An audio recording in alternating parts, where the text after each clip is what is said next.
भी समय है, लौट जाओ। इस पावन पंचवटी को तुम्हारे रक्त से रंगना नहीं चाहता मैं। सत्य कहा।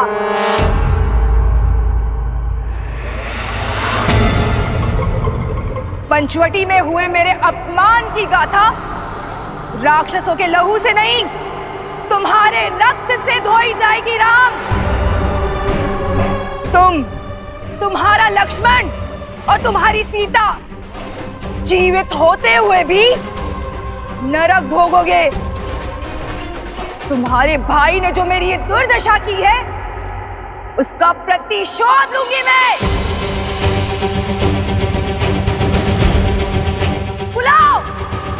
बुलाओ उस कायर को। कहीं वो सीता की सुरक्षा में तो व्यस्त नहीं? कोई बात नहीं, मेरे सैनिक तुम्हारा और लक्ष्मण का संहार करके सीता को मुझे सौंपेंगे। और मेरी इस दुर्दशा के कारण की मैं ऐसी दुर्दशा करूंगी कि संपूर्ण संसार इसको स्मरण रखेगा।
अधर्म के पांव धरा ऐसे ही जकड़ लेती है।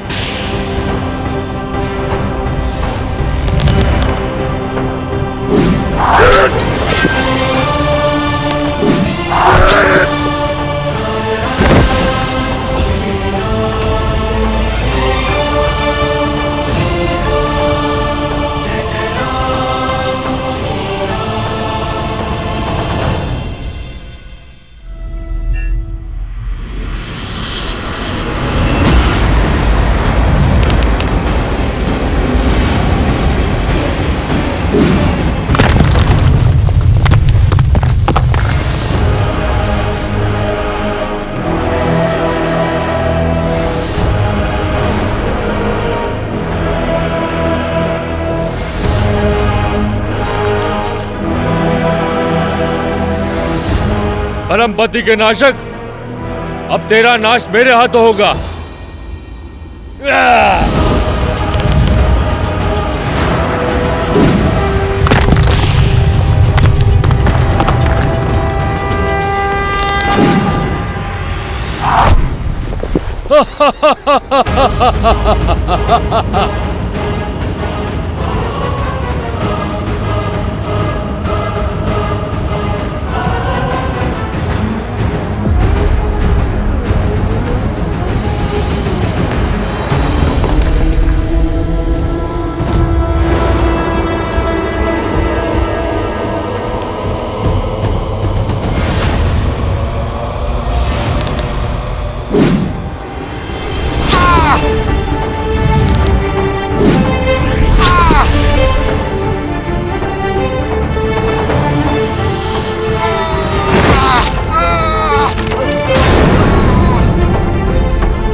पापी अपने पाप के भार तले ऐसे ही दब जाता है।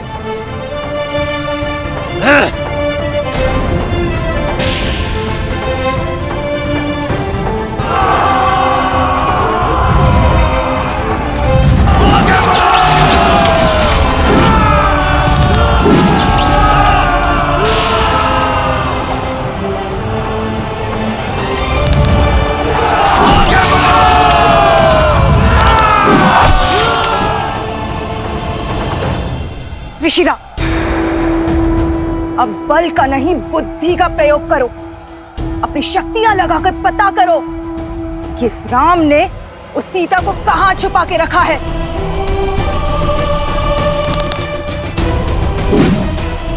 यदि हम उस तक पहुंच गए तो ये युद्ध यहीं समाप्त हो जाएगा और ये राम स्वयं ही समर्पण कर देगा।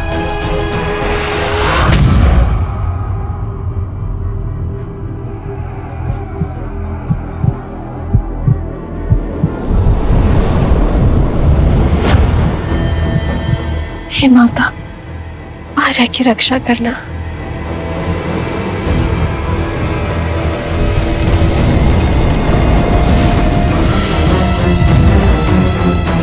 राम ने लक्ष्मण के साथ सीता को कहां छुपा कर रखा है, पता चल गया। तो विलंब किस बात का? चलो।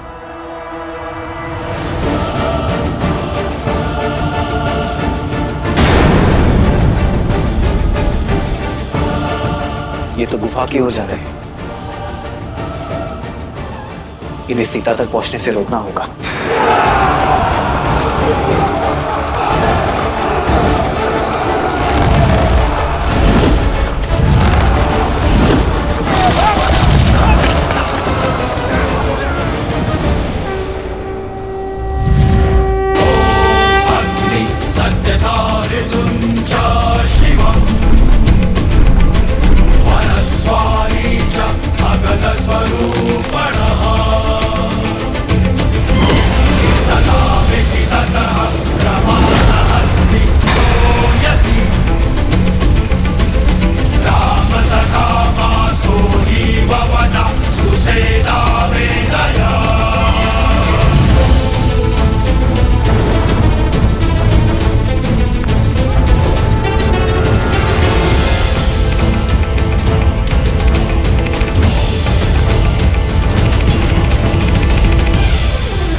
जब धर्म के पथ पर न्याय की इच्छा और संकल्प का बल हो तो 3 क्या 100 शीश वाला पापी भी ध्वस्त होता है।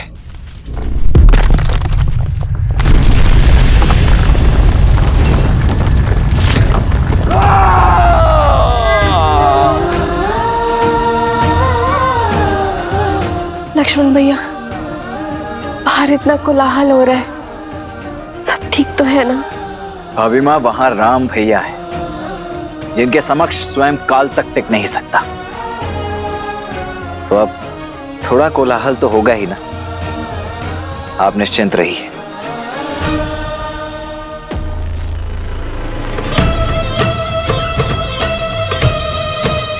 बल दिखाता है, छल दिखाता है। मर्यादा पुरुषोत्तम कहलाने वाले श्री राम, खंडित होगी मर्यादा तेरी, क्योंकि रणभूमि में उतर आया है तो लक्ष्य महान। राम, ले बच तो लक्ष्य के इस विशाल चक्रवात से।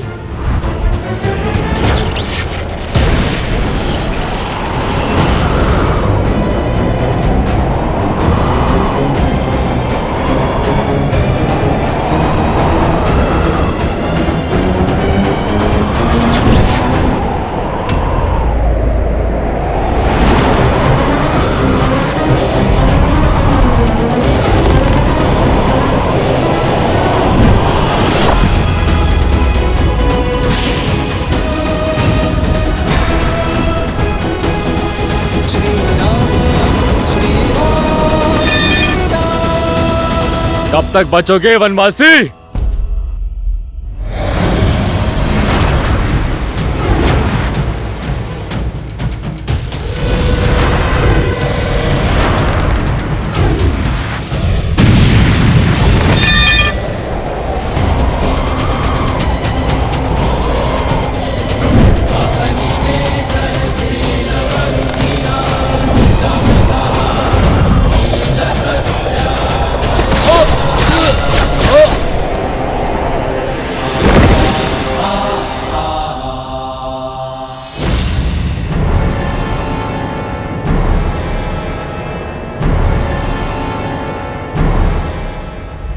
एक और से प्रहार करना बंद करो मूर्खों। परिधि व्यू बनाओ, सभी ओर से प्रहार करो। जाओ।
हो क्या रहा है ये?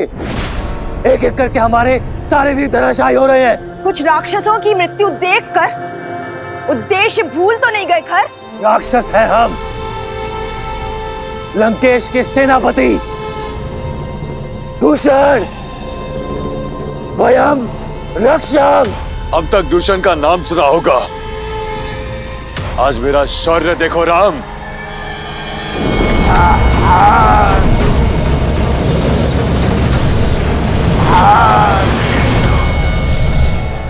चाहे जितना प्रयास कर लो राम, मेरी मायावी अग्नि तुम्हें भस्म कर ही देगी। प्रतिशोध की अग्नि विश्वासघाती होती है दूषण, अंततः स्वयं को ही जलाती है। ओम वायवे नमः।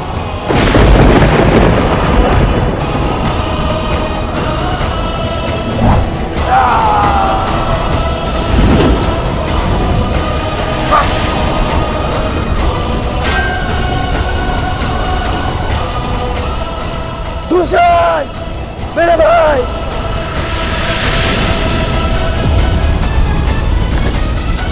राम।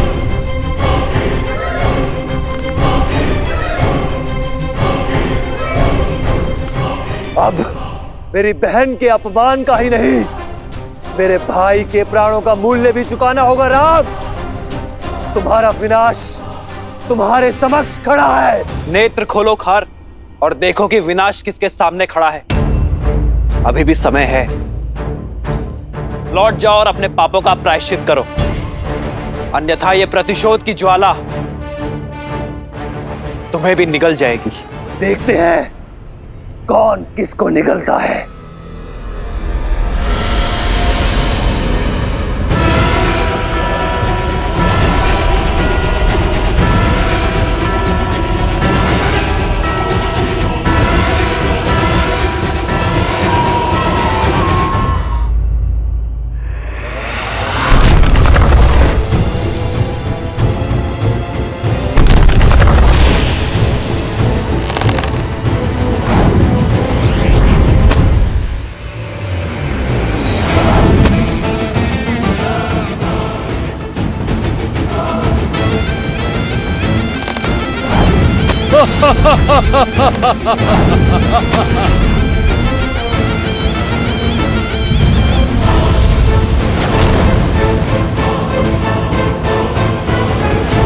सर्वप्रथम इसकी माया का अंत करना होगा।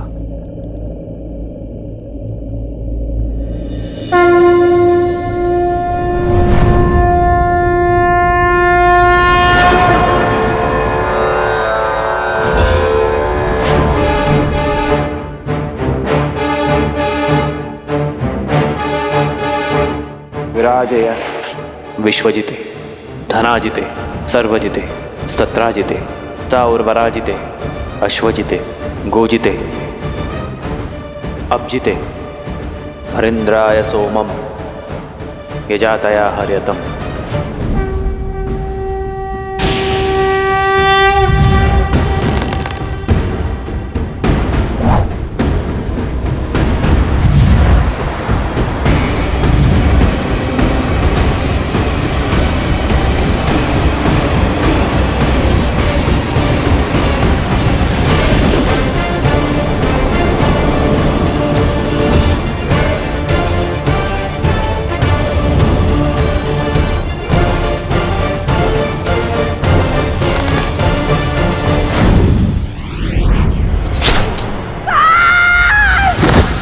श्री राम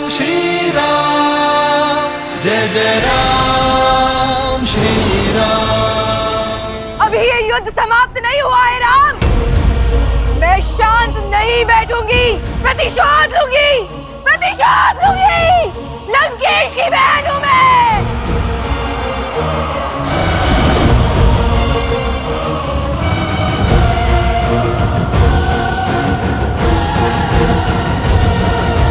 लक्ष्मण भैया, अब और प्रतीक्षा नहीं होती। आप बाहर जाके देखिए ना कि आपके भैया कहाँ हैं। अन्यथा मैं बाहर चली जाऊंगी भैया। भाभी माँ, मैं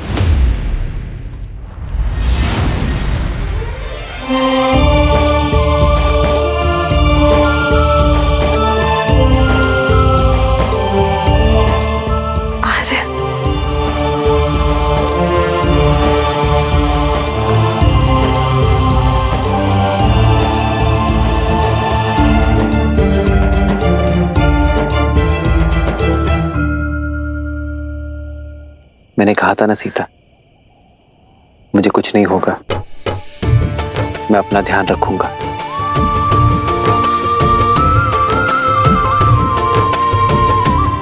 भैया, युद्ध, क्या युद्ध समाप्त हो गया? नहीं लक्ष्मण, मुझे लगता है वास्तविक युद्ध अब प्रारंभ हुआ है। अर्थात? खरदूषण के संहार के बाद शूर्पणखा अवश्य ही अपने भाई रावण का द्वार खटखटाएगी, और रावण के साथ शत्रुता का अर्थ है महायुद्ध। हमें सावधान रहना होगा लक्ष्मण। जी भैया।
बहन, ये क्या अनर्थ हुआ?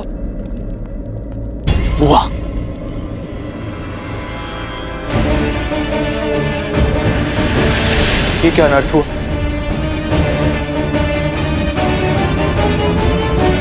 भैया, प्रहार हुआ है भैया। आपके शौर्य और गर्व पर प्रहार हुआ है भैया।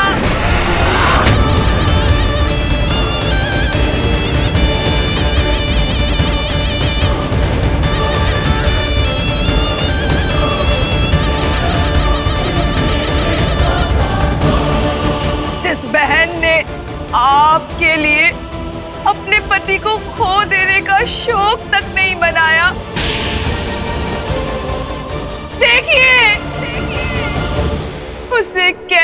शोक मिला है भैया।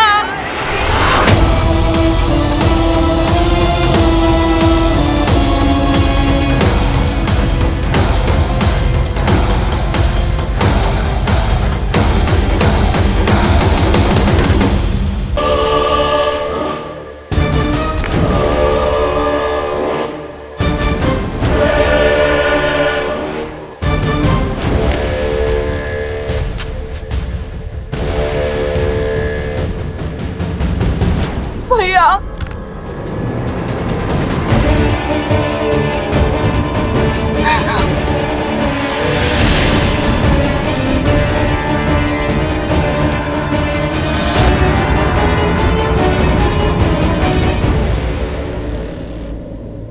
आंसू नहीं,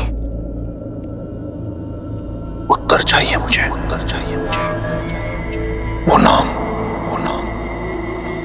चाहिए, वो नाम चाहिए जिसने लंकेश की बहन के सम्मान और लंका के स्वाभिमान पर प्रहार करने का दुस्साहस किया है।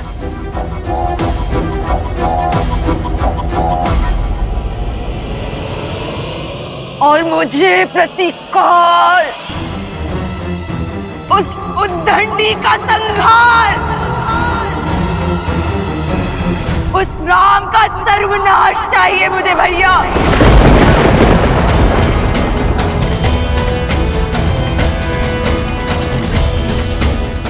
क्या दोष था मेरा, एक माँ का, जो अपने पुत्र की खोज में भटक रही थी। क्या दोष था मेरे शंभू का, मेरे पुत्र का, जो बिना किसी भूल के मृत्यु दंड का भागी हो गया भैया।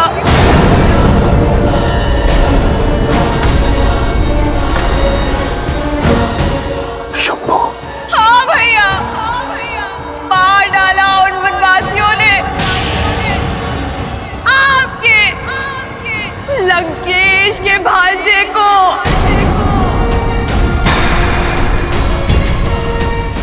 मेरे रूप के साथ साथ मेरी आत्मा भी छलनी कर दी उन लोगों ने भैया। जब दंडक में ये सब हो रहा था तो क्या कर और दूषण मौन थे? नहीं भैया, वो मौन नहीं थे, किंतु अब वो सदा सदा के लिए मौन हो गए हैं भैया।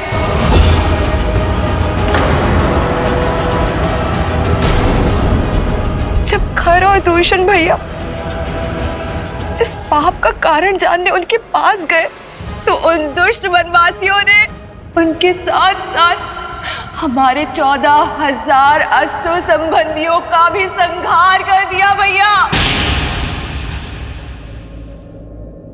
राम और लक्ष्मण ने राक्षसों के विरुद्ध युद्ध का शंखनाद कर दिया भैया। और वो सीता,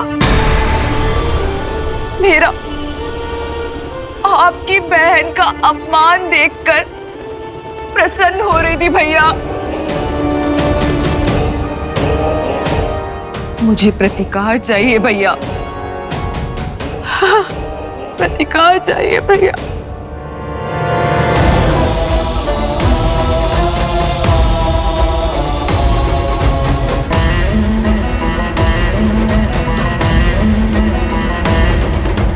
तुम्हें प्रतिकार से पहले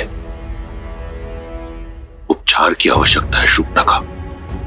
इससे पहले कि तुम्हारे मन के घाव भरे, आवश्यक है कि तुम्हारे शरीर के घाव भरे। हमारे राजवैद्य सुसैन अपनी चिकित्सा से तुम्हारे रूप को पुनः लौटा देंगे।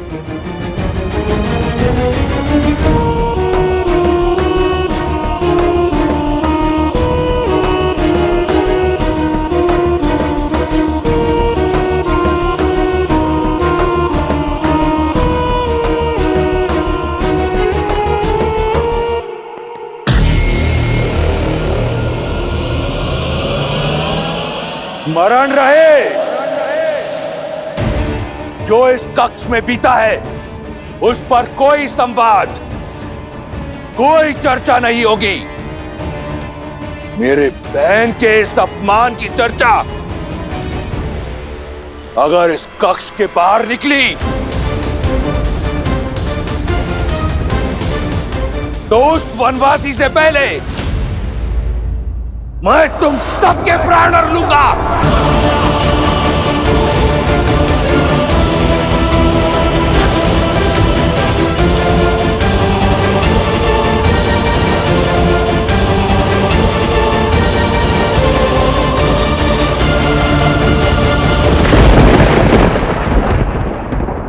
तुम लंका के सर्वश्रेष्ठ गुप्तचर हो। मैं चाहता हूं कि तुम शीघ्र अतिशीघ्र दंडक जाओ और 3 वनवासियों के बारे में पता करो, राम, लक्ष्मण और सीता। वो उस वन में क्या कर रहे हैं, उनका उद्देश्य क्या है, मुझे सूक्ष्म विवरण चाहिए। मैं सब कुछ जानना चाहता हूं। जैसी आज्ञा लंकेश।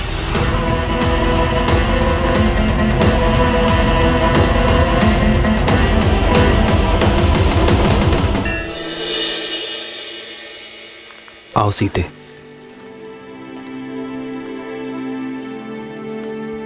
हम कहाँ जा रहे हैं आर्य?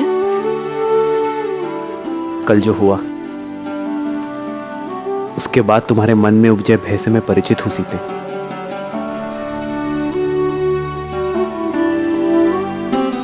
तुम्हारी प्रसन्नता कहीं लुप्त हो गई है, बस उसे ही ढूंढने जा रहे हैं।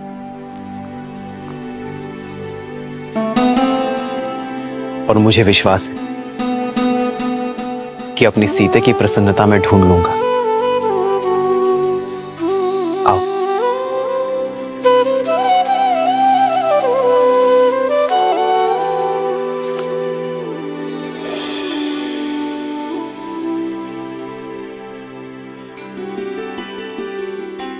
प्रेम समर्पण करुणा ज्ञान से है भरा दो प्यारा नाम। जय सिया राम, जय जय सिया राम।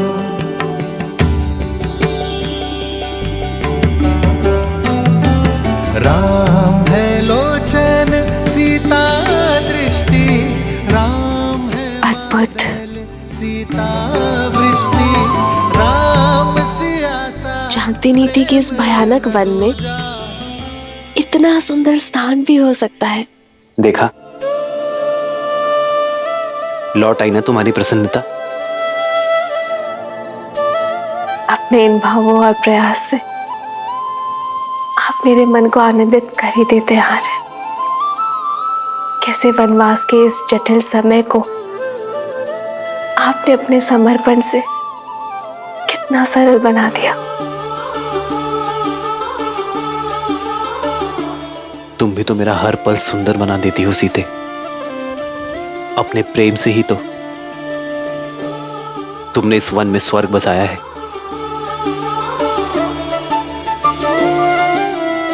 मेरा ये कर्तव्य है कि कभी कभी इस ऋण को चुकाने का प्रयास करो। जन्म जन्म का और वैसे भी सीते, जीवन छोटे छोटे पलों में तो बसता है। हर क्षण भविष्य की चिंता करने से श्रेष्ठ तो यही है कि हम हर पल वर्तमान में आनंद को ढूंढे। रूप तो दूजा दर्पण। ठीक कहा आपने आर्य।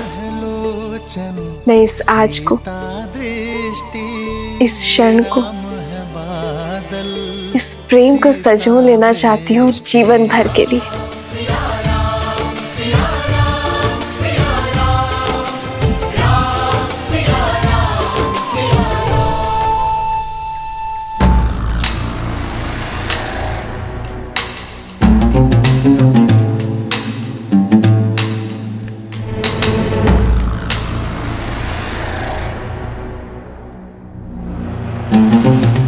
तुमने जो सभा में कहा वह अधूरा सत्य था। मैं पूर्ण सत्य जानना चाहता हूं। तुम्हारे साथ दंडक में क्या हुआ शूर्पणखा? सत्य ये है कि मैं आपको दिया हुआ अपना वचन पूर्ण करना चाहती थी भैया। संसार की हर सबसे सुंदर वस्तु का स्वामी है मेरा भाई, परंतु यदि संसार की सबसे सुंदर स्त्री उसके पास ना हो तो ये गर्व अधूरा है भैया। और उसी को पूर्ण करने के लिए मैं सीता के हरण के लिए गई थी और मेरा पुत्र शंभु मेरे इस उद्देश्य को पूर्ण करने के लिए मेरे साथ गया था, परंतु उस राम ने मेरे पुत्र के प्राण हर लिए और मुझसे मेरा मान। अपने भाई के लिए संसार की सबसे सुंदर स्त्री को लेने गई थी, परंतु अपना सौंदर्य खोकर लौट आई। किंतु मैं हार नहीं मानूंगी भैया। रूप गया तो क्या, परंतु मैं वचन नहीं जाने दूंगी। फिर से स्वस्थ होकर मैं फिर जाऊंगी, या तो उस राम का अंत करके सीता को अपने भाई लंकेश को सौंपूंगी, या तो फिर उसके हाथों मारी जाऊंगी। अपने भाई के आनंद के लिए कुछ भी करने को सज्ज हूं मैं। तुम्हें कुछ करने की आवश्यकता नहीं। उस वनवासी के साथ क्या करना है वो मार्ग मैं निकालूंगा। लंका और लंकेश के सम्मान को पुनः लौटाने का केवल एक ही मार्ग है भैया, राम का वध और सीता का वरण।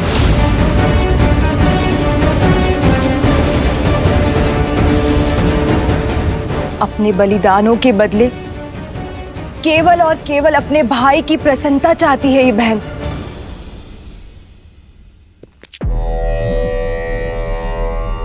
तुम्हें न्याय मिलेगा और लंका को उसके अपमान का प्रतिकार।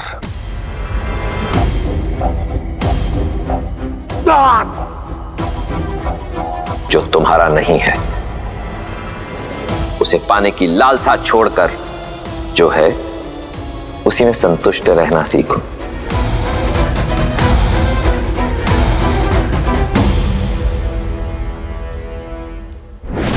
जब मन में संशय का नाद हो तो न्याय का डंका नहीं बजता है। मैं जानती हूं भैया कि महादेव को दिए हुए वचन के कारण आप चिंतित हैं, परंतु अब तो वो भी आड़े नहीं आएगा भैया, क्योंकि अब आप सीता पर दृष्टि नहीं डाल रहे हैं, आप प्रतिशोध ले रहे हैं अपनी बहन और अपने वंश पे किए गए अपमान का। आपके पास उत्तर देने के लिए है महादेव को कि आपकी बहन पर जो अत्याचार हुआ है उसका दंड दे रहे हैं आप राम को, उसके प्राण लेके। एक अबला विधवा का उद्धार करने के लिए उससे विवाह किया। सीता लंका के स्वर्ण महलों में रहने के योग्य है, ना कि वन में दर दर भटकने के। सीता उस राम के योग्य नहीं जिसके तन पर ना तो वस्त्र है और ना पैरों में पादुकाएं।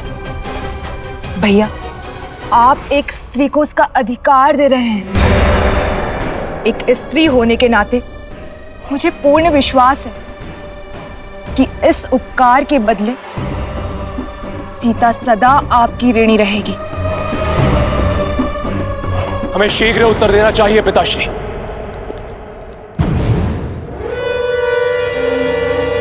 ये प्रहार हमारी कुल की गरिमा पर हुआ है, हम इसका प्रतिशोध अवश्य लेंगे। अब आज्ञा दीजिए पिताश्री, मैं अभी इसी क्षण अपनी सेना को लेकर प्रस्थान करता हूं और राम को उसके किए का दंड देकर आता हूं।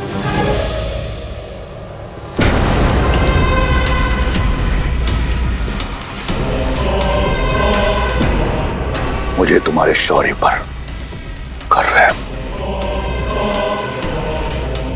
भैया, इस विषय पर हमें शांति से विचार करना चाहिए। राम साधारण मनुष्य नहीं लगते। ताड़का, महाकपाल, विराट जैसे असुरों का अंत किया है उन्होंने। उन्हें हराना सरल नहीं होगा भैया। भैया, नीति तो यही कहती है कि हमें राम से संवाद करना चाहिए, उनका पक्ष भी सुनना चाहिए। नारी का सम्मान करने वाले, अहिल्या को मुक्त कराने वाले धर्मात्मा ने किसी कारणवश शूर्पणखा पर प्रहार किया होगा।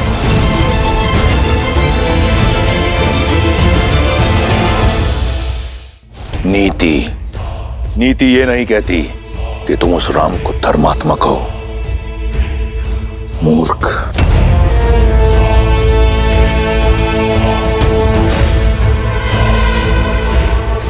स्वामी, शूर्पणखा के साथ जो हुआ उससे मैं भी दुखी और उत्तेजित हूं, किंतु मुझे लगता है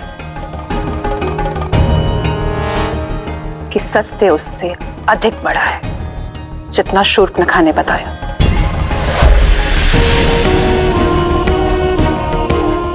कई ऐसे प्रश्न हैं जिसका उत्तर ही नहीं है। श्रेष्ठ ये होगा कि अब सारी घटना का विस्तार से पता करें और फिर कोई निर्णय लें।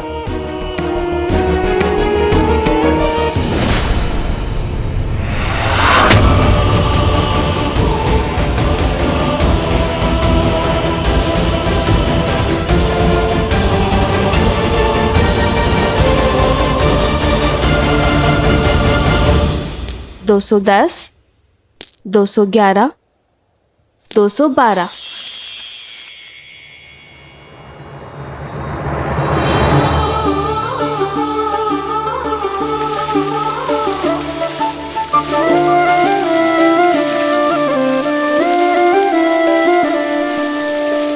जन्म जन्म का है ये संगम, राम रतन सीता वैभव धन।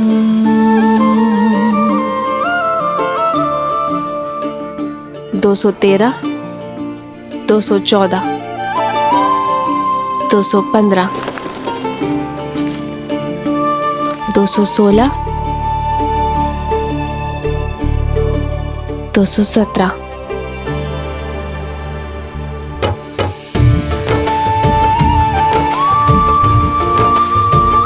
ऐसे किस विशेष कार्य में डूबी हो सीते कि इन सुंदर पुष्पों और राम को ही अनदेखा कर दिया? भविष्य में झांकने का प्रयास कर रही हूं। गिन रही हूं कि हमारे वनवास में कितने दिन शेष हैं। कब माताओं भरत और शत्रुघ्न भैया और अपनी बहनों से मिल पाऊंगी। देखिए, वर्ष भर भी नहीं बचा। बस कुछ माह और फिर से अयोध्या की पावन माटी का स्पर्श होगा। फिर से मेरा भरत मेरी भुजाओं में होगा और फिर से मेरी माताओं के प्रेम का सानिध्य मिलेगा। हाँ, आपके नेत्रों में तो सुख दिख रहा है, पर मेरे सुख में चिंता दिख रही है। क्या बात है सीते? क्या तुम अयोध्या जाकर प्रसन्न नहीं होगी?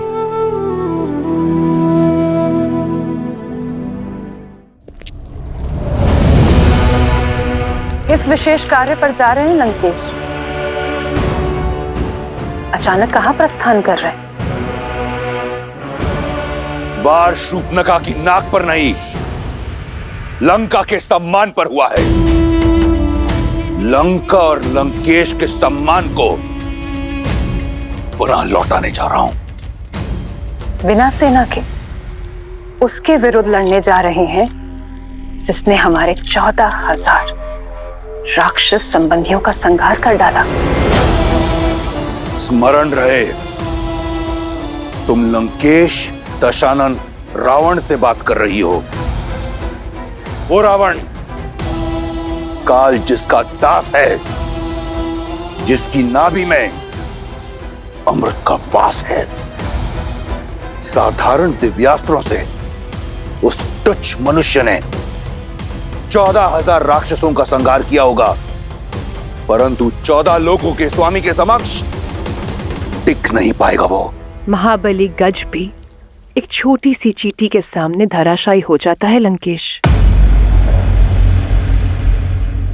मत भूलिए कि आपके वरदान में मनुष्यों से अभेदान नहीं है, और वो कोई साधारण मनुष्य नहीं है लंकेश।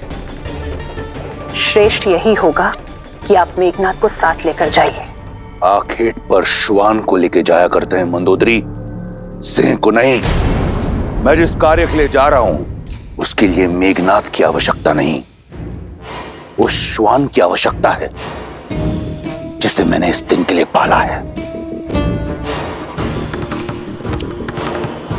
तो क्या आप युद्ध नहीं करेंगे? तुम्हारी बुद्धि भय से ग्रस्त हो चुकी है। जिस पहनेपन ने मुझे रिझाया था वो कम हो गया है मंदोदरी। अपने राज्य से निष्कासित 2 वनवासियों को लंकेश चुनौती देगा? नहीं। शठे शाठ्यम समाचरेत। जैसा देवता वैसी पूजा, जैसा कर्म वैसा प्रतिकार। उस वनवासी ने मेरी बहन के सम्मान पर प्रहार किया, अब मैं उसके सम्मान पर प्रहार करूंगा। उसने रावण के विरुद्ध अपना शीश उठाया है, मैं समस्त संसार के समक्ष उसके नेत्र झुका दूंगा। उसने ऋषियों की रक्षा का बीड़ा उठाया है, मैं उसे लज्जित कर दूंगा कि वो स्वयं के सम्मान की रक्षा नहीं कर पाया। अब ये युद्ध बाहुबल से नहीं, रणनीति से होगा। आप करने क्या जा रहे हैं लंकेश? हरण, हरण।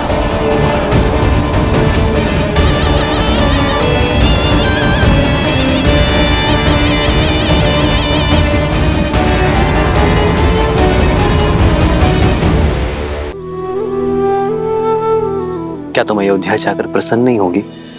कैसे रहूंगी? अयोध्या जाकर आप राजा होंगे, अपने कर्तव्य और प्रजा पालन में डूब जाएंगे। फिर मुझे कहां आपके साथ इतना समय मिलेगा जो यहाँ वनवास में मिलता है। वहां जय जयकार होगी, पर इस वन जैसी शांति कहां होगी। वहां आनंद के दीपक जलेंगे, पर जुगनुओं का दिव्य प्रकाश कहां होगा। ना ऐसी शांत नदी होगी और न ऐसी पुष्प वर्षा। तो मेरे लिए तो हानि ही होगी ना आर्य।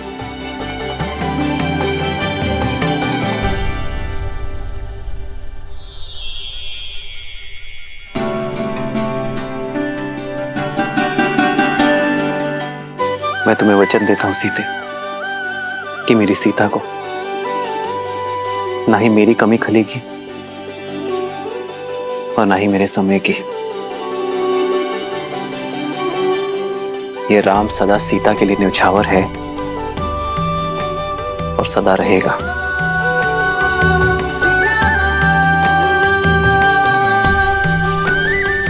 कदाचित ये क्षण कभी समाप्त ना हो।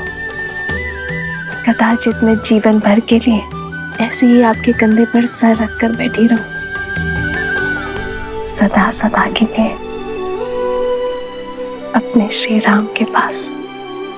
एक है पौरुष, एक समर्पण, एक है रूप तो दूजा दर्पण। जन्म जन्म का है ये संगम, राम रतन सीता वैभव धन। सिया राम, सिया राम।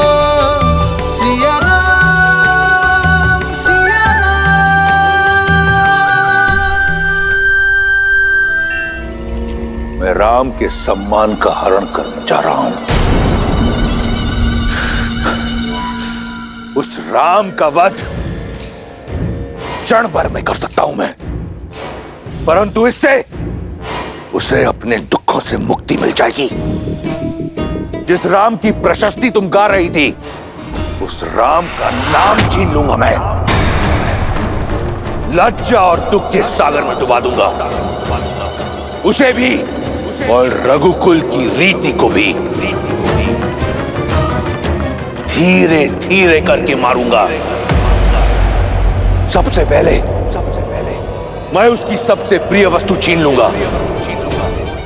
वो संसार के कोने कोने में भटकेगा, ढूंढेगा उसे, परंतु रावण के विरुद्ध कोई उसकी सहायता नहीं करेगा।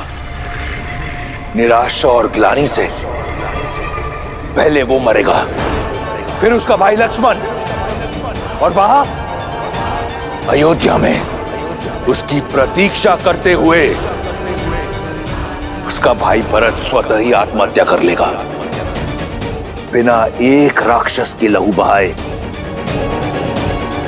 मैं रघुकुल को लहूलुहान कर अपने कुल के नाशक से प्रतिशोध लूंगा, और उसके बाद सब ओर से निराश सीता को निर्विरोध लंका की रानी बनाऊंगा।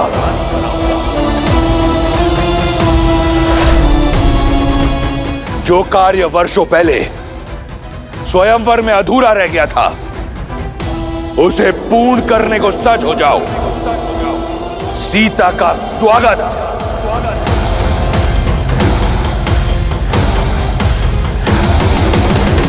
ये अनीति है लंकेश, ऐसा मत कीजिए। अपनी बहन और राज्य के सम्मान के लिए युद्ध लड़ना वीरों का धर्म होता है।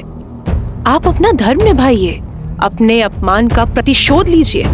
मैं आपके लिए प्रार्थना करूंगी, किंतु एक स्त्री की गरिमा को भंग करना और ऐसा षड्यंत्र रचना सबसे बड़ा अधर्म है, विनाश का कारण है। आपका ये निर्णय लंका के विनाश का कारण बनेगा। मेघनाथ कभी आपको यह अनुचित नीति अपनाने नहीं देगा। उचित, अनुचित, धर्म, अधर्म, इसका पाठ मैं किसी से पढ़ना नहीं चाहता। मेघनाथ इस योजना में सम्मिलित नहीं होगा। इसके लिए मेरे फेंके टुकड़ों पर पल रहा मेरा दास ही पर्याप्त है, और यही होगी उसकी निष्ठा की परीक्षा।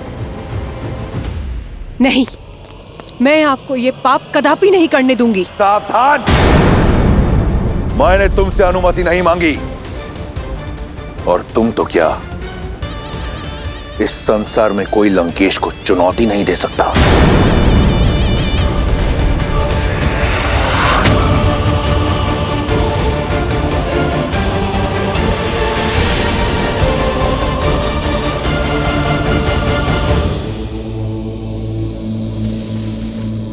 ओम नमः शिवाय।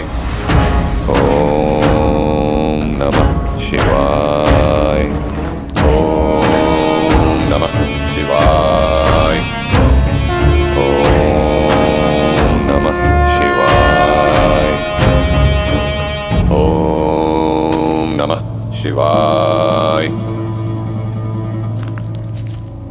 ओम नमः शिवाय।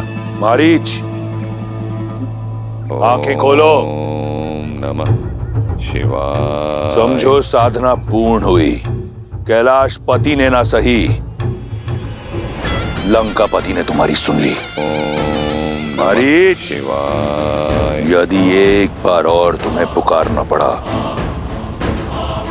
तो वो अंतिम शब्द होंगे इस जीवन में जो तुम सुनोगे।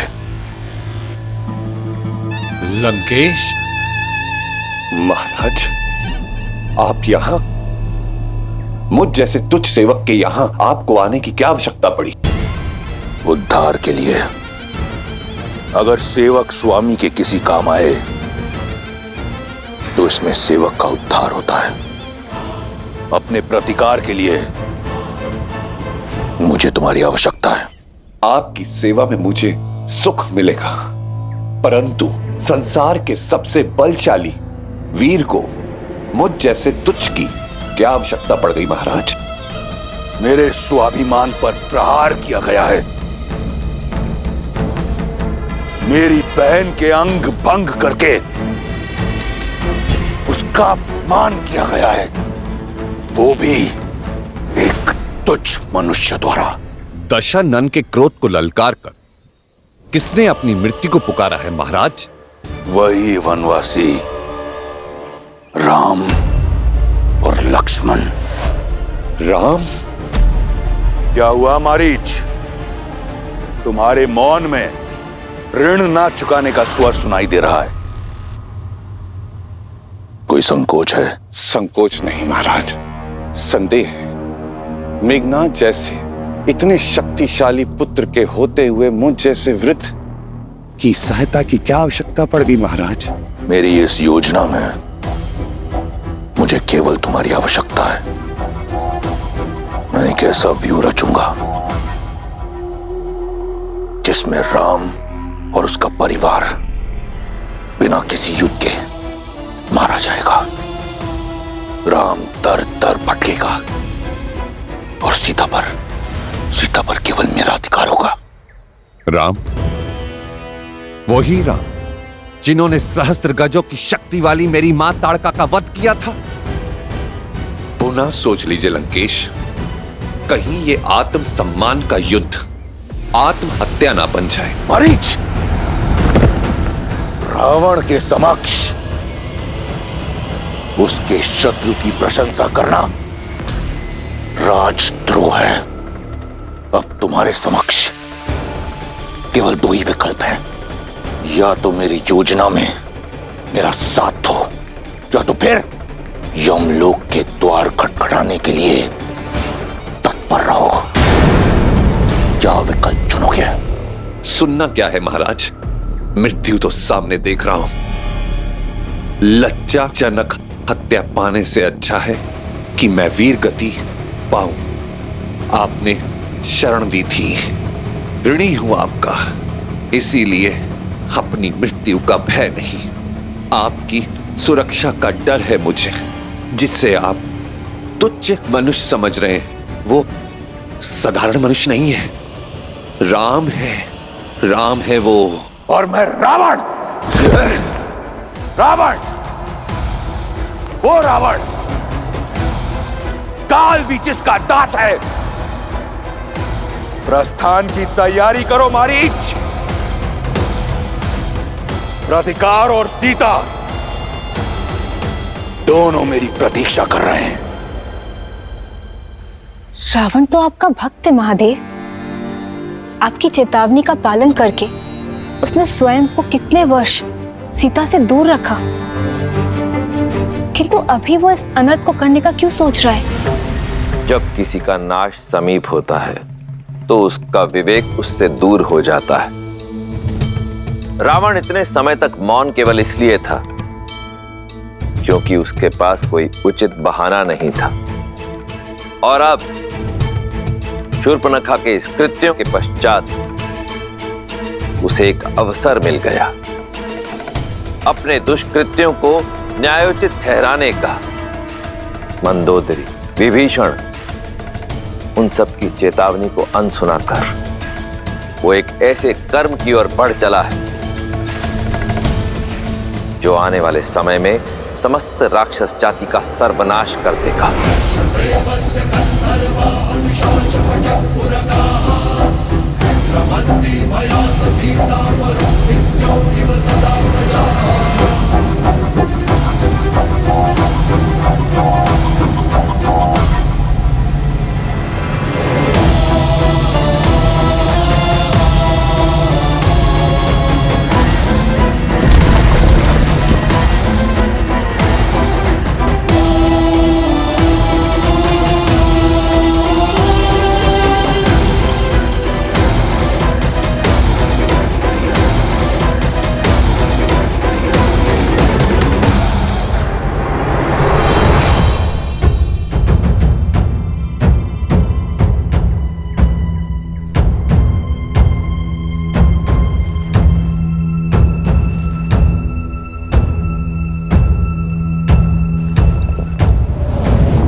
कहाँ जा रही हो सीते?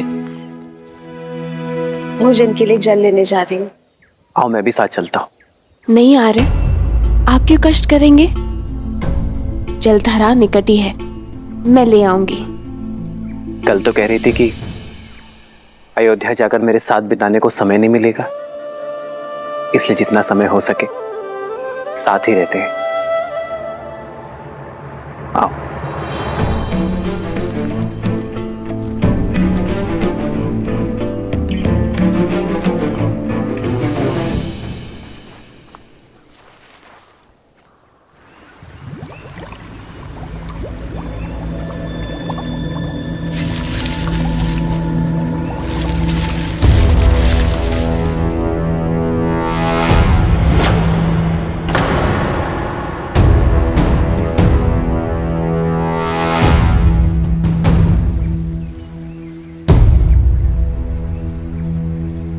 लाओ सीते। जानती हूँ साथ आने का कारण मेरा साथ नहीं, सुरक्षा है। जब से शूर्पणखा का प्रसंग हुआ है तब से आप मेरी सुरक्षा को लेकर कुछ अधिक ही सतर्क हो गए हैं।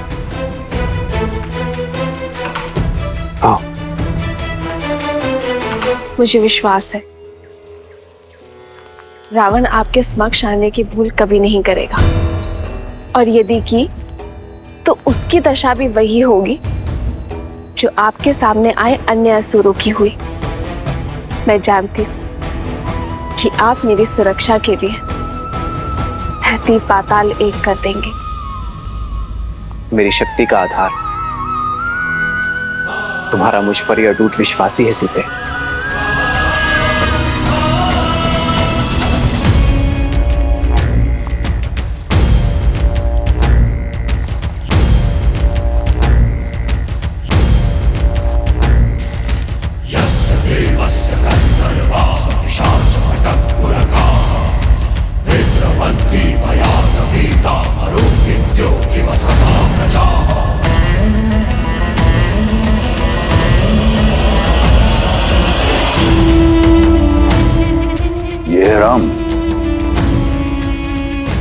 ये तो नीरव बालक है। बालक नहीं महाराज, महाराज बलि ने भी वामन को बालक समझा था, लेकिन ये भूल आप मत करें। आयु देखकर राम के शौर्य को कम समझना मूर्खता हो सकती है। एक बार, केवल एक बार और राम की प्रशस्ति खाओ, फिर देखो कैसे कैसे मेरा दास यम यहां स्वयं आता है तुम्हारी आत्मा लेने। अपना ध्यान केवल हमारी योजना पर रखो। एक बार और। एक सेवक का कर्तव्य होता है कि वो अपनी स्वामी की हर बात माने। जैसा कहा गया है वैसा करो। जाओ।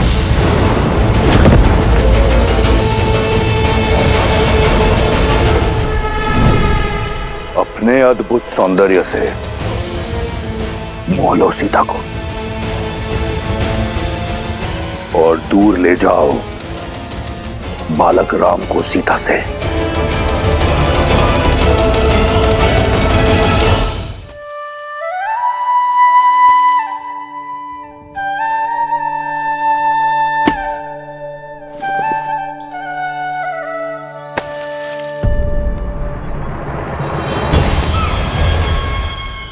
स्वर्ण मृग?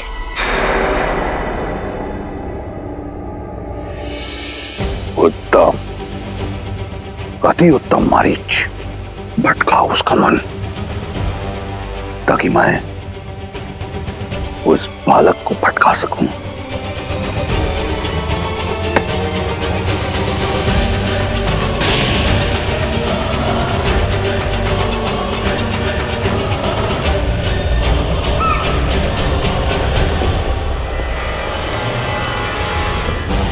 आर्य, लक्ष्मण भैया, देखिए कितना सुंदर स्वर्ण मृग है।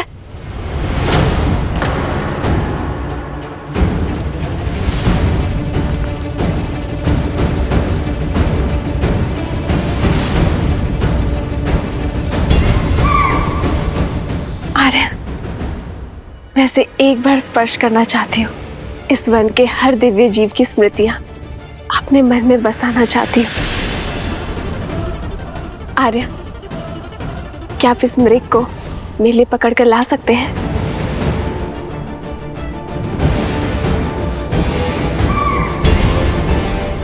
स्वर्ण मृग नहीं होते सीते। नहीं होते? तो ये यहाँ क्यों है? और इसका रूप कितना आनंददायी है आर्य। हर बार रूप आनंद का कारण नहीं होता सीते, कई बार भ्रम छलावा भी होता है। मुझे भय कि ये स्वर्ण मृग कोई माया जाल है। भूल गई सीते, रावण अपनी बहन शूर्पणखा के अपमान के प्रतिशोध का मार्ग खोजा है, और यह मार्ग माया जाल भी हो सकता है। हमें कुटिया में चलना चाहिए।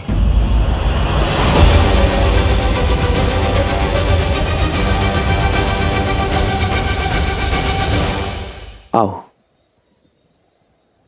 जिस श्री राम के नाम मात्र से उनके शत्रु में भय उत्पन्न हो जाता है, उनका साथ होने पर मुझे क्षति पहुंचाने का दुस्साहस रावण भी नहीं कर सकता है। जो अपने भाई कुबेर का घर लंका छीन सकता है, जो अपने आराध्य महादेव को वश में करने का दुस्साहस कर सकता है सीते, वो कुछ भी कर सकता है।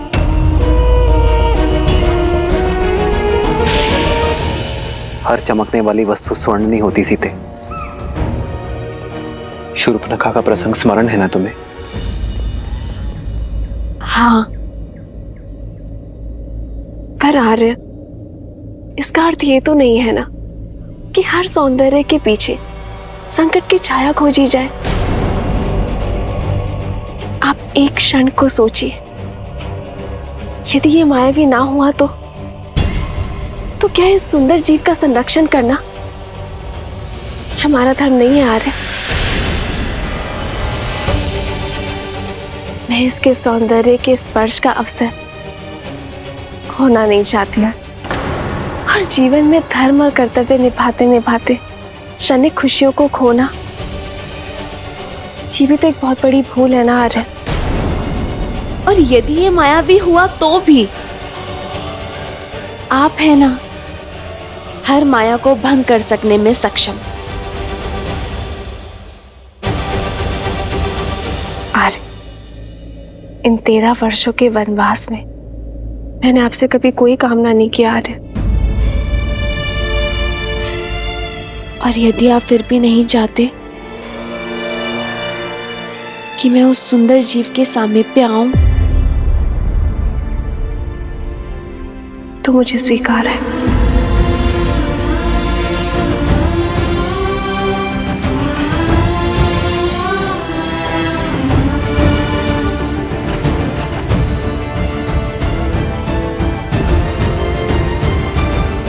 सीते,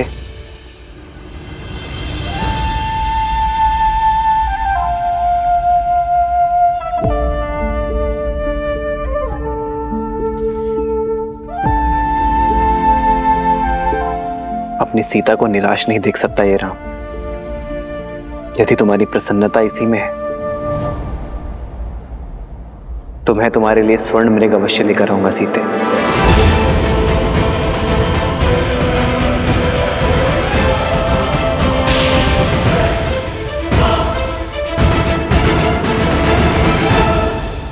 यदि तुम्हारी प्रसन्नता इसी में है तो मैं तुम्हारे लिए स्वर्ण मृग अवश्य लेकर आऊंगा सीते।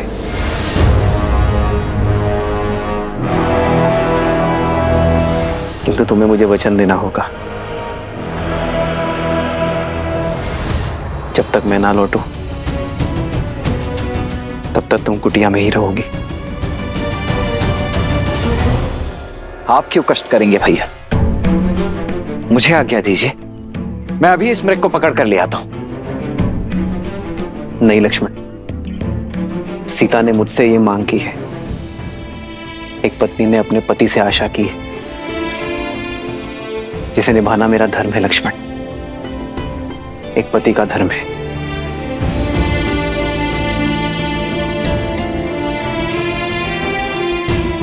इन 13 वर्षों में सीता ने मुझसे कोई मांग नहीं की और मैं उसकी इस इच्छा का मान अवश्य रखूंगा।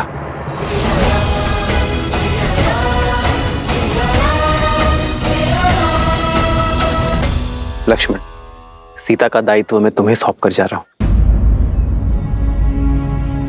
स्मरण रहे, किसी अनिष्ट की छाया भी नहीं पड़नी चाहिए उस पर। आप निश्चिंत रहिए भैया, जब तक मेरे शरीर में प्राण है तब तक भाभी मां को कुछ नहीं होगा।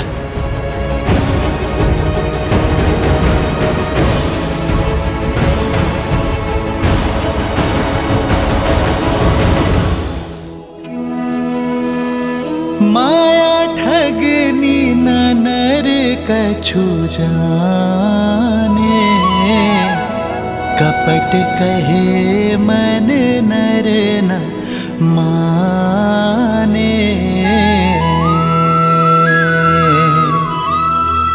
विपत्ति समय बने मनुज धीरा, कनक मृग लय चले रघुबीरा।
लक्ष्मण भैया, अब तक तो आपके भैया को लौट आना चाहिए था ना।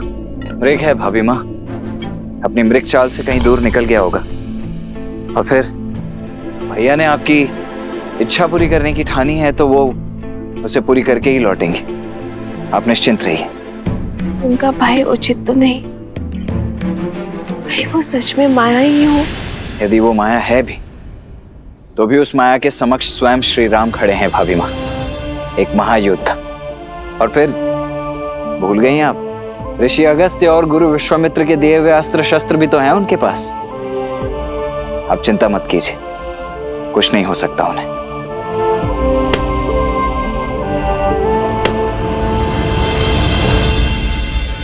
लक्ष्मण, लक्ष्मण, रक्षा करो लक्ष्मण, रक्षा करो लक्ष्मण। लक्ष्मण, लक्ष्मण,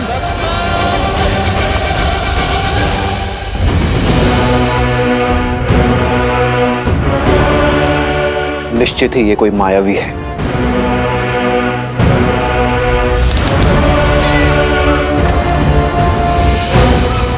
लक्ष्मण, सहायता करो। ये तो आर्य का स्वर है ना। लक्ष्मण भैया, आर्य आपको पुकार रहे हैं, वो अवश्य किसी संकट में है। नहीं भाभी माँ, इस संसार में ऐसा कोई संकट अब तक जन्मा ही नहीं है जिसका तारण करने के लिए भैया को किसी की सहायता की आवश्यकता पड़े। इस समय हमें सतर्कता का हाथ थामना होगा भाभी माँ, भय का नहीं। आप निश्चिंत हो जाइए और भीतर कुटिया में जाइए।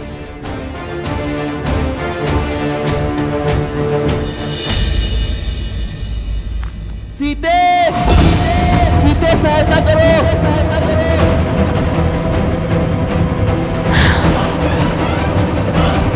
हे महादेव, मेरे आर्य संकट में है। कितनी पीड़ा में चित्कार रहे हैं वो। दोषी मैं ही हूं। मेरे कारण श्री राम इतने घोर संकट में पड़ गए हैं। मेरे हट ने कितनी बड़ी समस्या खड़ी कर दी है। ये क्या कर दिया मैंने? हे महादेव,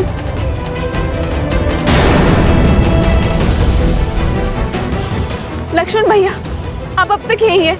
जाइए, उनकी सहायता करिए।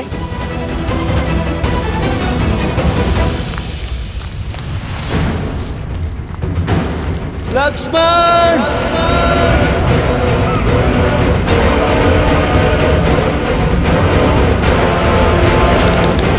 तुम्हें इस छल का मूल्य चुकाना ही होगा मायावी। लक्ष्मण भैया जाइए। भाभी माँ शांत शांत शांत हो जाइए। 14 सहस्त्र राक्षसों का सामना अकेले करने वाले मेरे भैया राम क्या एक तुच्छ मायावी के छल और बल में फंस जाएंगे भाभी माँ? नहीं भाभी माँ, कदापि नहीं। किंतु उनकी करुण पुकार मेरे हृदय को भेद रही है। कुछ अनिष्ट न हो जाए लक्ष्मण भैया। जाइए लक्ष्मण भैया, उन्हें आपकी आवश्यकता है। जाइए भैया। भाभी माँ, भैया ने मुझे यहाँ आपके साथ रहने की आज्ञा दी है। मैं कैसे? तुम्हारी भाभी उनके पास जाकर उनकी सहायता करने का आदेश दे रही है। तो भाभी माँ, मेरा यहाँ रहकर आपकी सुरक्षा करना ही मेरा परम धर्म और कर्तव्य है। मैं ये कैसे लांघ सकता हूँ? और आपका धर्म ये भी है कि आप अपनी भाभी, अपने बड़े भाई की पत्नी का आदेश माने।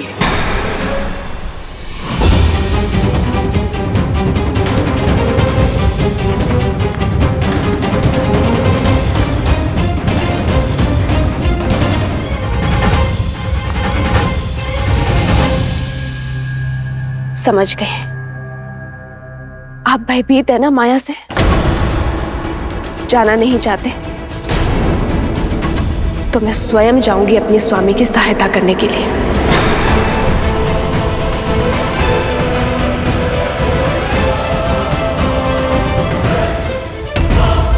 रुक जाइए भाभी माँ, रुक जाइए। अरे दया कीजिए। देखिए भाभी माँ, ये मैं भी समझ रहा हूं कि ये सब एक माया मात्र ही है, परंतु क्षण भर के लिए विचार करके देखिए। खर दूषण समेत 14 सहस्त्र मायावियों का सामना अकेले करने वाले मेरे भैया राम क्या एक मायावी का सामना नहीं कर पाएंगे? और फिर भैया को दिए हुए वचन से मैं बंधा हुआ हूं भाभी माँ। और मैं श्री राम से, जिनमें मेरे अस्तित्व है, जिनमें मेरे प्राण बसते हैं, और यदि वही ना रहे तो मैं इन प्राणों का क्या करूंगी? मैं भी इन प्राणों को त्याग दूंगी। भाभी माँ रुकिए, रुक जाइए। ठीक है, आज जीवन में पहली बार अपने भैया की आज्ञा का उल्लंघन करेगा ये लक्ष्मण, ताकि आपकी आज्ञा का मान रख सकूं।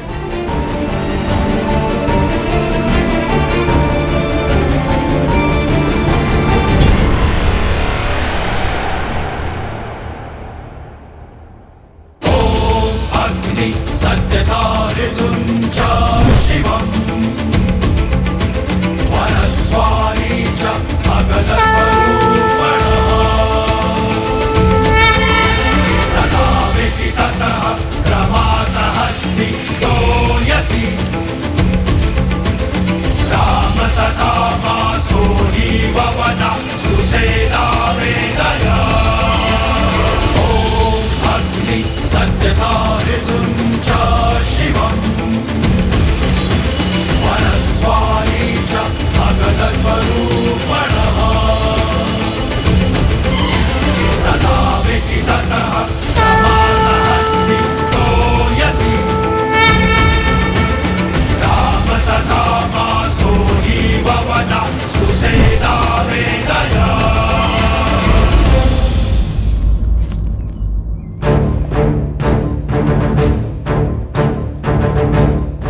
एक आज्ञा मैंने आपकी मानी,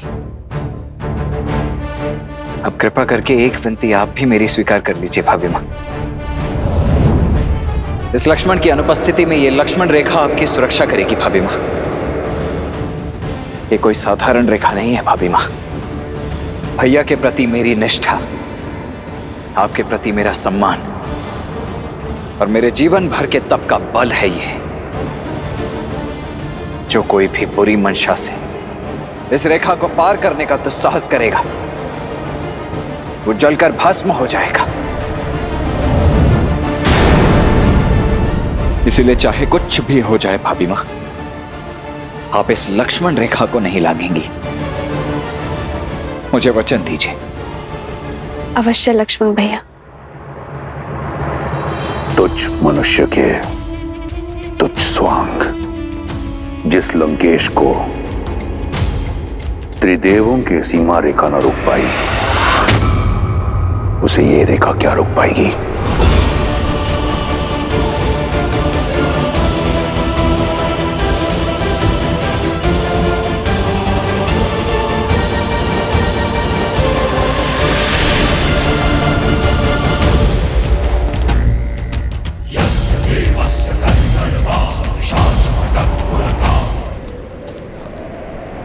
भिक्षाम देहि।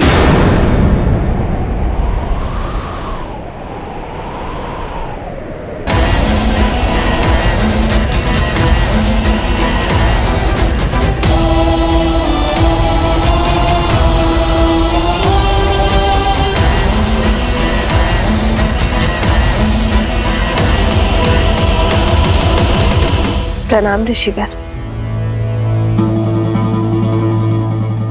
राम के शौर्य की ख्याति और आपके तेज की महिमा इस वन से फैली और मुझे यहां खींच कर ले आई। ऋषि सुतीक्ष्ण जैसे अनेकों संत संसार भर में राम का गुणगान कर रहे हैं, तो दर्शन करने चला आया। श्री राम तो किसी कार्यवश वन के भीतर गए हैं। आप आदेश करिए, क्या सेवा कर सकती हूँ मैं आपकी? बड़ी दूर से आया हूं, भूखा हूं और थका भी। यदि भोजन के साथ विश्राम के लिए स्थान मिल जाए तो बड़ा आभार होगा देवी। अवश्य, आप यहीं रुकिए, मैं भोजन लेकर आती हूँ। मैंने कहा भोजन और विश्राम का स्थान दोनों चाहिए देवी। क्या आप एक थके अतिथि को अंदर आने का निमंत्रण नहीं देंगी?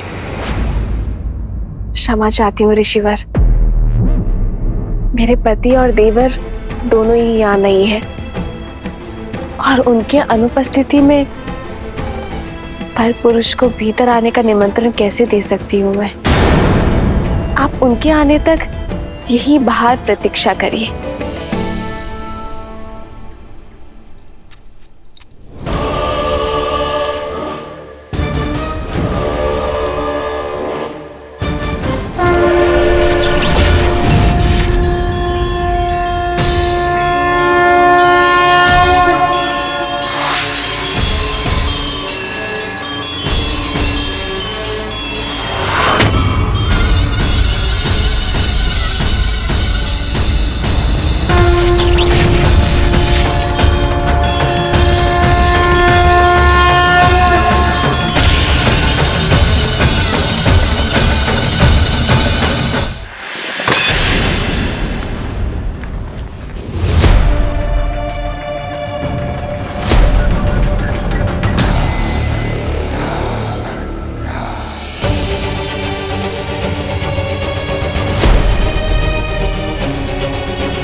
इस लक्ष्मण की अनुपस्थिति में ये लक्ष्मण रेखा आपकी सुरक्षा करेगी भाभी माँ।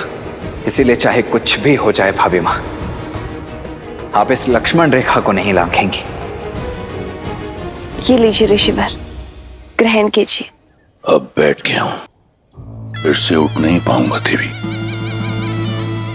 इस वृद्ध सन्यासी पर कृपा कीजिए और मेरा भोजन यहीं परोस दीजिए।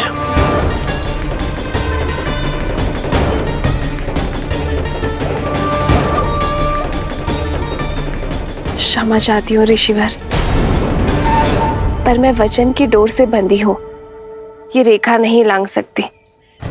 आप स्वयं आकर ये भिक्षा ग्रहण कर लीजिए।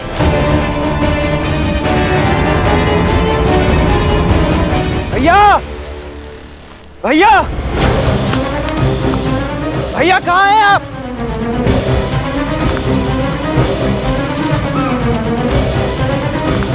भैया, भैया कहाँ हैं आप?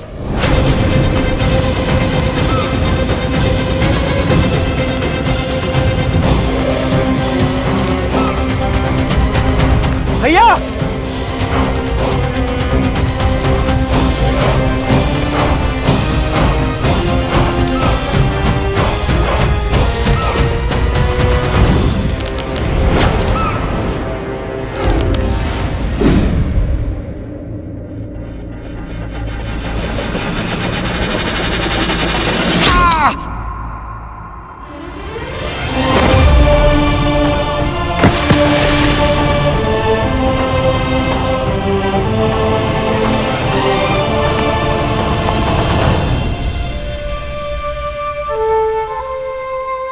मैं वचन देता हूं कि अपनी मायावी शक्तियों का कभी दुरुपयोग नहीं करूंगा। मारीच, अवसर का लाभ नहीं उठाया तुमने, फिर से पाप के मार्ग को चुन लिया। क्षमा, ये समय चर्चा का नहीं है। आपकी पत्नी माता सीता संकट पे है। हाँ,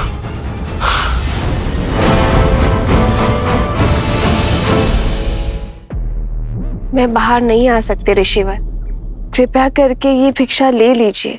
तो महाज्ञानी राज ऋषि जनक और विदुषी गार्गी ने यही अतिथि सत्कार सिखाया है आपको, या फिर अयोध्या की कुलवधुएं वृद्ध सन्यासियों से ऐसा व्यवहार करती? ये संसार जिसकी प्रशस्ति करुणा निधान करके गाती है, उस राम की पत्नी में तनिक करुणा नहीं, केवल दो पग चलने के कष्ट से मुक्ति पाने के लिए एक वृद्ध सन्यासी को भूखा मार रही है। क्षमा करें देवी, भूख के आगे शब्दों ने गरिमा त्याग दी, परंतु मिथिला के आतिथ्य और रघुकुल की मर्यादा के बारे में इतना सुना था कि आपका ये रुष्ट व्यवहार देखकर मन खिन्न हो गया। इक्ष्वाकु वंश की कुलवधु के आंगन से कदाचित आज पहली बार एक भिक्षु खाली हाथ लौटेगा। कैसी विडंबना है, घोर कलंक। आप मुझे कुटिया में निमंत्रण नहीं दे सकती और भिक्षा देने यहां स्वयं आ नहीं सकती, तो देवी ये भिक्षा मुझे स्वीकार नहीं। ऐसा नहीं है ऋषिवर, ना तो मैं मिथिला का सत्कार भूली हूं और ना ही रघुकुल की रीत, किंतु वचनबद्ध हूं, मैं बाहर नहीं आ सकती ऋषिवर। आप कृपया करके स्वयं थोड़ा सा कष्ट उठा लीजिए। नहीं, अब मैं ये भिक्षा ग्रहण नहीं कर सकता। भिक्षा के लिए गृहस्थ संकल्प लेता है और संकल्प लिया जाता है विश्वास से, परंतु आपका व्यवहार स्पष्ट दिखा रहा है कि आपको संतों पर विश्वास नहीं और बिना विश्वास के लिया गया भोजन मेरे लिए विष समान है। आज्ञा दे देवी, किसी और का द्वार खटखटाऊंगा। एक ऐसा दाता जिसके मन में विश्वास और श्रद्धा हो। विश्वास नहीं होता कि ये वही कुल है जहां हरीशचंद्र, दिलीप और नेमी जैसे धर्मात्मा हुए। आज यहां अतिथि का सत्कार नहीं, अपमान किया जाता है।